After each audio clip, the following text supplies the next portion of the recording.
మీ personal interviews మరియు వ్యాపార ప్రకటనల కొరకు ఈ నెంబర్ని సంప్రదించండి. నమస్తే, వెల్కమ్ టు మనం టీవీ. నా పేరు వలి. లావణ్య రాస్తున్న కేసుకు సంబంధించి ఒక కొత్త ట్విస్ట్ నెలకొంది. నిజంగా లావణ్యకు ఒక బిగ్ షాక్ అని చెప్పాలి. ఒక బ్రేకింగ్ న్యూస్ మీకు చెప్తున్నాను. Telangana state commission for women, Telangana రాష్ట్ర మహిళా కమిషన్ షాక్ ఇచ్చింది లావణ్యకి. లావణ్య వల్ల బాధింపబడ్డటువంటి ప్రీతి ఉదయ్ ఎవరైతే ఉన్నారో వాళ్ళు కంప్లైంట్ చేశారు తెలంగాణ రాష్ట్ర మహిళా కమిషన్ దగ్గరికి వెళ్ళి. చాలా ఇబ్బందులు పెట్టింది, గుడ్డి చాకరీ చేయించుకుంది, డ్రగ్స్ అలవాటు చేసిందని చెప్పి ఆమె వల్ల చాలా బాధలు పడ్డాం, మాకు న్యాయం చేయండి అని చెప్పి అక్కడికి వెళ్ళి రిక్వెస్ట్ చేసుకున్నారు. ఆమె మీద చర్యలు తీసుకోవాలని ఒక పిటిషన్ కూడా పెట్టుకున్నారు. కరాటే కళ్యాణ్ గారి సాయం తీసుకుని వెళ్ళారు. ఎందుకంటే లావణ్య బెదిరింపులు మనం చూసాము. ప్రీతి ఉదయ్కి లిటరల్ గా మనుషుల్ని పంపించి బెదిరించే పరిస్థితి కూడా ఉంది. కాబట్టి కరాటే కళ్యాణ్ గారి సాయం తీసుకొని ఇక్కడ మహిళా కమిషన్ దగ్గరికి వెళ్ళి కంప్లైంట్ చేస్తే ఇప్పుడు యాక్షన్ తీసుకున్నట్టుగా మనకు సమాచారం వస్తుంది. ఆ కంప్లైంట్ సంబంధించిన కాపీ కూడా నా దగ్గర ఉంది. ఒక్కసారి చదివి వినిపిస్తాను.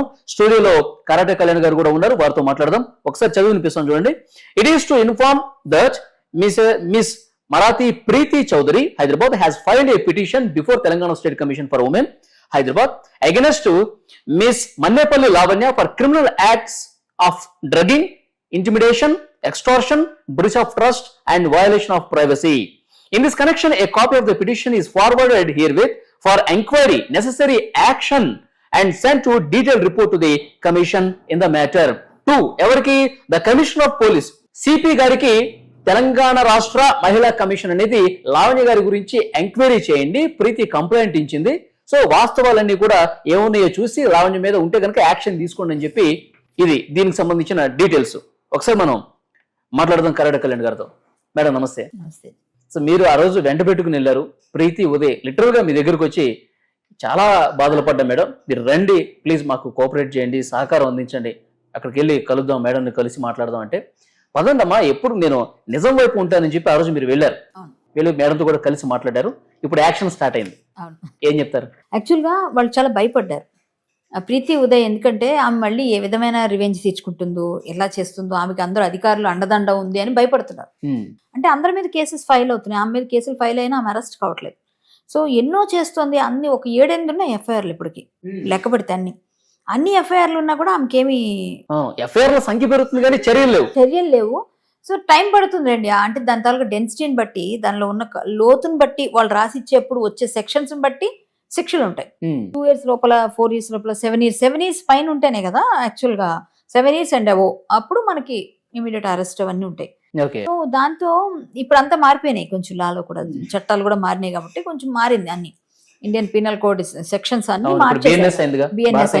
న్యాయ సంస్థ. అందువల్ల ఏంటంటే ఇప్పుడు కొంచెం అన్ని మార్పుల వల్ల కూడా ఏమవుతుందో వెళ్ళినా మాకు ఎవరు, మేము స్టేషన్కి వెళ్తే ఏంటి నీ పని, ఎందుకు వచ్చో, ఇదే పనా, నువ్వు టీవీల్లో మీడియాలో కూర్చుంటావా, వెళ్ళిపో అని పోలీసు ఏసీపీ గారు తిట్టారు అని భయపడుతూ స్టేషన్లో ఏడిచింది ప్రీతి. సో స్టేషన్ లో కూడా నాకు న్యాయం జరగదు, ఇంకెక్కడికి వెళ్ళినా న్యాయం జరగదని వాళ్ళు బాధపడుతున్న సమయంలో నేను వస్తానని వెళ్ళాను. జయకర్ భాషా గారికి చెప్పాను, పదండి రేపు వెళదామని. ఆయన కూడా వచ్చారు ఆ రోజు. నేను ఆయన వీళ్ళిద్దరిని తీసుకుని వెళ్ళాం. మహిళా కమిషన్కి వెళ్దాం. మహిళా కమిషన్ లో ఒక మహిళ పైన కేసు నమోదు చేయండి అని పంపించారు. ఇది విచిత్రం. అంటే ఒక మహిళ పైన మహిళా కమిషన్ లో కేసు అయింది. అంటే మరి ఎలాంటి స్థితిలో ఉందా ఆమె అర్థమవుతుంది. మహిళా కమిషన్ వాళ్ళు తీసుకోండి, ఎంక్వైరీ చేయండి, ఇమీడియట్ గా మాకు రిపోర్ట్ ఇవ్వండి, ఇది ఏ విధమైన పరిస్థితిలో ఉందన్నది చెప్పారు అంటే, సో తర్వాత ఏం చేస్తుంది, ఏం జరుగుతుంది, అది ఎంతవరకు వెళుతుంది అనేది మనకి ఇంకా తెలీదు. అవును అంటే ఇప్పుడు అంతా ఎంక్వైరీ. అక్కడ మహిళా కమిషన్ లో మేడంతో మీరు మాట్లాడినప్పుడు ప్రీతిని ఏం అడిగారు, ఆమె ఏం చెప్పింది, ఆమె బాధ ఆవేదన ఆ సమయంలో మీరు డైరెక్ట్ గా చూసారు కదా? డైరెక్ట్ గా చూసాను. మేడం ఏంటంటే అన్ని తెలుసుకున్నారు, రాసుకున్నారు, నోట్ చేసుకున్నారు, రికార్డ్ చేసుకున్నారు, ప్రతి పిన్ టు పిన్ తీసుకున్నారు, మెయిల్స్ చేయించుకున్నారు, వాళ్ళకి కావాల్సిన ఎవిడెన్సెస్ అన్ని తీసుకున్నారు. అన్ని చూసిన తర్వాత మనం వెళ్ళి ఇచ్చి వచ్చిన తర్వాత వాళ్ళు తీసుకున్న నిర్ణయం మీకు ఈరోజు పంపించారు. అంటే కమిషనర్ గారికి డైరెక్షన్స్ ఇచ్చారు. సో ఆయనకి పోలీస్ కమిషనర్ గారికి ఇది వెళ్ళంగానే ఇది ఎంక్వైరీ వేస్తారు. ఇప్పుడు లీగల్ టీం ఉంటుంది అక్కడ కమిషనరేట్ లో, ఆ లీగల్ టీం ఎంక్వైరీలో వెళ్తుంది. ఎంక్వైరీలో చూసిన తర్వాత ఎంక్వైరీలో ఇది ఎంతవరకు ఏంటి, ఏం పాసిబిలిటీస్ ఉన్నాయి, ఏ విధంగా జరిగి ఉండొచ్చు అన్ని చూసి వాళ్ళు ఒక రిపోర్ట్ ఇస్తారు మేడం కి. కమిషనర్ గారు అక్కడ రిపోర్ట్ పంపిస్తారు. సో అప్పుడు ఎఫ్ఐఆర్ ఇంకోట అన్నది తెలుస్తుంది. నెక్స్ట్ యాక్షన్ ఎట్లా ఉంటుందని తెలుస్తుంది. నెక్స్ట్ యాక్షన్ ఏ విధంగా తీసుకుంటారు పోలీసులు కానీ ఈమె కానీ. ఓకే. మహిళా కమిషన్ మళ్ళీ డైరెక్ట్ చేస్తే పోలీసులు మళ్ళీ దాన్ని ఎఫ్ఐఆర్స్ చేయడం చాలా ఉంటాయి. ప్రీతి నా ఇంటర్వ్యూలోనే చెప్పింది, అది డ్రగ్ ఏదో మాట్లాడుకున్న సందర్భంలో కొంచెం వేరే మూడ్ లో ఉన్నప్పుడు పాటలు పెట్టి వాళ్ళ ఇంట్లో హడావుడి ఉంటుంది కదా, సడన్ గా టైం చూసుకుని ఎక్కడ దాచిందో ఏమో డ్రగ్ ఇట్లా తీసుకుని నోట్లో పెట్టేసి థమ్స్అప్ తాగించేసిందంట. సో ఈ విషయాలన్నీ కూడా చెప్పింది అక్కడ మేడంతో, అన్ని చెప్పింది, క్లియర్ గా చెప్పింది. తనకి ఏమేమి అయ్యాయి అన్ని చెప్పారు వాళ్ళు, మొత్తం అంతా ఓపెన్ చేసి చెప్పారు, కొన్ని ప్రూఫ్స్ ఇచ్చారు, కొన్ని అన్ని చెప్పారు. జరిగిందండి అంతా చెప్పారు, మొత్తం అంతా విన్నారు. 4 ఆఫీసర్స్ అంతా ఉన్నారు, వాళ్ళంతా కూర్చున్నారు, మొత్తం విన్నారు, అన్ని విని రికార్డ్ రాసుకున్నారు, ఒక నోట్స్ లా కూడా రాసుకున్నారు. వాళ్ళంతా పాయింట్ టు పాయింట్ రాసుకున్నారు, క్లియర్ గా కూర్చొని. మేడం శారదా గారు చాలా బాగా రెస్పాండ్ అయ్యారు. ఆమె గురించి కూడా, ఆమె కూడా మహిళ కాబట్టి ఆలోచించాలి రెండు వైపులు. సో రెండు వైపులు ఆలోచించి ఆవిడ ఇప్పుడు ఏంటంటే ఒకవైపు న్యాయం చేస్తే ఇంకోళ్ళకి అన్యాయం జరుగుతుంది. సో ఇంకో వైపు న్యాయం చేద్దామంటే ఇంకోళ్ళకి ఎటువైపున ఒకళ్ళు నష్టపోయే అవకాశాలు. సో రెండు వైపులా ఆలోచించి రెండు వైపులా చూసి చేస్తారు అన్ని విధాలుగా, ఎందుకంటే ఇద్దరు మహిళలే కదా. కానీ మహిళా కమిషన్ లో ఒక మహిళ గురించి కంప్లైంట్ ఇవ్వడం అనేది, ఇది ఇద్దరు మహిళలు అయినప్పటికీ ఎవరు బాధింపు పడ్డారు, నిజం ఎటువైపు ఉంది అనేది నిజం ఒక సైడే ఉంటుంది. ఎస్, అదే ఇప్పుడు జరుగుతుంది. అందుకే ఇప్పుడు మనకి డైరెక్షన్ ఇచ్చారు, లేకపోతే ఊరుకునేవాళ్ళు కదా. సో దాన్ని బట్టి మనకి అవకాశాలు ఉన్నాయి మాక్సిమం కేసు గట్టిగా అవ్వడానికి.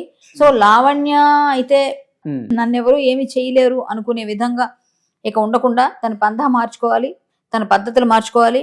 ఇప్పటికైనా తప్పులు తెలుసుకొని ఒప్పులుగా మార్చుకోవడానికి ట్రై చేయాలి. తప్పులన్నీ కూడా నా తప్పు అయింది అని ఒప్పుకొని బాధితులందరికీ ఏ విధంగా క్షమాపణ చెప్తుందో చెప్పి రాజధాని దగ్గర నుంచి తనన్ని ఇవన్నీ వదిలేసి, ఇవన్నీ ఒకదానికి ఒకటి పై ఎత్తు వేస్తే జిత్తులు మారుస్తూ ఏమంటారు కదా అలాగా ఏవో మారుస్తూ ఏదో చేయకుండా, ఏదో పిచ్చిగా అన్ని తను ఏం చేస్తున్నా తనకు తెలియకుండా చేయకుండా గొడవలు. కానీ ఇప్పటికీ మీడియా ముందుకు వచ్చి అవన్నీ మానేస్తే బాగుంటుంది. ఎందుకంటే ఇంక ముందు ఆమె 7-8 ఎఫ్ఐఆర్స్ ఉన్నాయి. సో ఇంకా యాడ్ ఆన్ అవ్వచ్చు, ఇంకా అవ్వచ్చు. అలా ఎన్నెన్ని చేసుకుంటారు. కొన్ని ఎక్కువ అయిపోయిన తర్వాత కొంతమంది చూసే ఉంటారు మీరు, చాలా మందికి రౌడీ షీట్స్ ఓపెన్ చేయడం, పీడీ యాక్ట్లు ఓపెన్ చేయడం, ఇవన్నీ జరుగుతాయి. అంటే అంత ఎక్కువ అయితే అవి అవుతాయి. బట్ ఇవన్నీ కూడా ఇన్ని ఎఫ్ఐఆర్స్ ఉన్నప్పుడు ఒకళ్ళ పైన, సో వాళ్ళని క్రిమినల్ మామూలుగా కూడా అట్లా ఉన్నట్టే కదా. మహిళా కమిషన్ కార్యాలయంలో మేడంతో మీరు మాట్లాడినప్పుడు ఆమె పాస్ట్ కూడా తెలుసుకుని ఉంటారుగా, లావణ్య ఆల్రెడీ డ్రగ్స్ కేసు ఉందని, 45 రోజుల పాటు జైల్లో ఉండొచ్చిందని, అంతా చెప్పాము. ఆ రోజు చెప్పారు మేడంకి, అంతా విన్నారు. సరే అన్ని మనం తీసుకొని రాసుకోండి అని చెప్పారు. ఆగస్ట్ 15 ముందు రోజు వెళ్ళాము. సో 14 మొన్న ఆమె కూడా చెప్తుంది, ఆ వీర మహిళకి తెలియదా ఆవిడ తీసుకెళ్ళింది కదా అని నా గురించి కూడా చెప్పింది. సో నేను తీసుకెళ్ళని ఆవిడకి తెలుసు, ఈవిడ కూడా ఒకసారి పిలిపించినట్టున్నారు, పిలిపించారో మరి తెలియదు, పిలిపిస్తారు. సో మొత్తానికి ఆవిడకి తెలుసు. సో మేమంతా కలిసి వెళ్ళాం. నేను ఎక్కడైనా ఎవరైనా న్యాయం వైపు నేను ఫైట్ చేస్తానని చెప్పాను, వాళ్ళకి సపోర్ట్ చేశాను. సో వాళ్ళకి ఏ విధంగా కేసులు అవుతాయి, ఎక్కడెక్కడ ఎఫ్ఐఆర్లు అవుతాయో వాళ్ళ ఊర్లో, అంటే లోకల్ పోలీస్ స్టేషన్లోనా, ఎక్కడ అవుతాయి అనేది ఇంక తెలియదు నాకు. మరి ఇప్పుడు ఎన్ని కేసులు పెట్టినా మీరే అంటున్నారు, ఎన్ని ఎఫ్ఐఆర్లు అయినా కానీ మళ్ళీ బయటకు వచ్చి మాట్లాడుతూ ఉంది, మళ్ళీ చాలా ధైర్యంగా నవ్వుకుంటూ మీడియాలో మాట్లాడుతూ ఉంది. దీన్ని కూడా లైట్ తీసుకునే అవకాశం కనిపిస్తుంది అంటారా? ఆమె తీసుకుంటే ఏంటి, తీసుకోకపోతే ఏంటండి, చట్టం తన పని తను చేసుకుపోతుంది, అంతే కదా. ఇప్పుడు ఆమెకి ఎవరు సపోర్ట్ చేసినా, ఎన్ని చేసినా, ఏదో ఒక రోజు సపోర్ట్ చేసిన వాళ్ళు వెనక్కి వెళ్లాల్సిందే. ఎవరైతే సపోర్ట్ చేస్తున్నారో, ఎవరైతే తనకి హెల్ప్ చేస్తున్నారో, ఏదో ఒక రోజు వాళ్ళు వెనక్కి వెళ్తారు. ఆమె నవ్వుకున్నా, లైట్ తీసుకున్నా, ఏం చేసినా యువతలు మనం కానీ పట్టుకొని నిలబడి గట్టిగా చేయిస్తే ఆమె గట్టిగానే. ఆమె ధైర్యం ఏంటంటారు? ఇప్పుడు వాళ్ళ పేరెంట్స్ కేసు పెట్టారు మేడం, శేఖర్ భాష కేసు పెట్టాడు, మొన్న ముంబైకి వెళ్ళినప్పుడు మాల్వి కూడా కేసు పెట్టింది. ఇన్ని కేసులు కనిపిస్తాను కళ్ళ ముందు, యాక్షన్ కనిపించట్లేదు. కేసులన్నీ కూడా మనకున్న ప్రాబ్లం ఏంటంటే, కేసు అనగానే కొన్ని సంవత్సరాలు లాగేస్తుంది. అంటే ఒక బలమైన వ్యక్తి ఎవరైనా ఆమెకు కాపు కాస్తున్నారా? అది కూడా ఉంది. ప్లస్ కేసు అనగానే కొంచెం లాంగ్ రన్ లో చాలా టైం పడుతుంది మనకి న్యాయం జరగడానికి. మీరు ఒక కేసు ఏదైనా చూస్తే 5-6 years మినిమం కాకుండా ట్రయల్కి రావట్లేదు. సో ఈ 5-6 years లో ఎప్పుడు ఎలా ఉంటుందో ఏమవుతుందో, అది ఆ కేసులే కదా చూసుకుందాంలే అనుకునే వాళ్ళు కూడా ఉంటారండి బాబు. ఆ కోపంలో ఈవెన్ కూడా తీసుకోవచ్చు మీరు. సో ఇన్నికి రానివ్వండి సార్, అప్పుడు చూసుకుందాం, కేసులే కదా అనుకునే వాళ్ళు ఉంటారు. ఇప్పుడు ఛార్జ్ షీట్ లో రాజు సార్ అని పేరు ఉందనుకోండి, ఛార్జ్ షీట్ కదా తీశారు, సరే ఛార్జ్ షీట్ లో అవన్నీ తేలాలి కదా అని ఇతను అనుకోవచ్చు కదా. సో అలా ఉంది పరిస్థితి. కాబట్టి కేసుల్ని లైట్ తీసుకున్నా, ఒక రోజు నిజంగా ఒక 5 సంవత్సరాలు అనుకోండి సార్, 5 సంవత్సరాల తర్వాతైనా ఆమె చేసిన తప్పులకి శిక్ష పడుతుంది ఒక పక్కగా.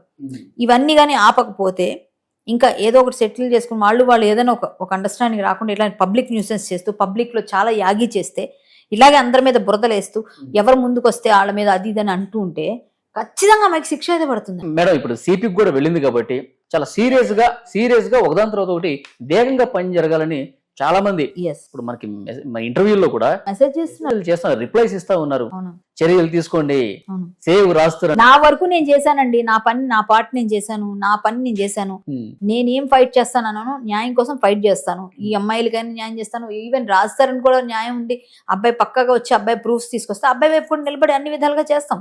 సరే అబ్బాయి రావాలి బయటికి, అబ్బాయి రాకపోతే ఎవరైనా చేస్తారు, మీరు కానీ నేను కానీ ఎవరైనా చేయగలం?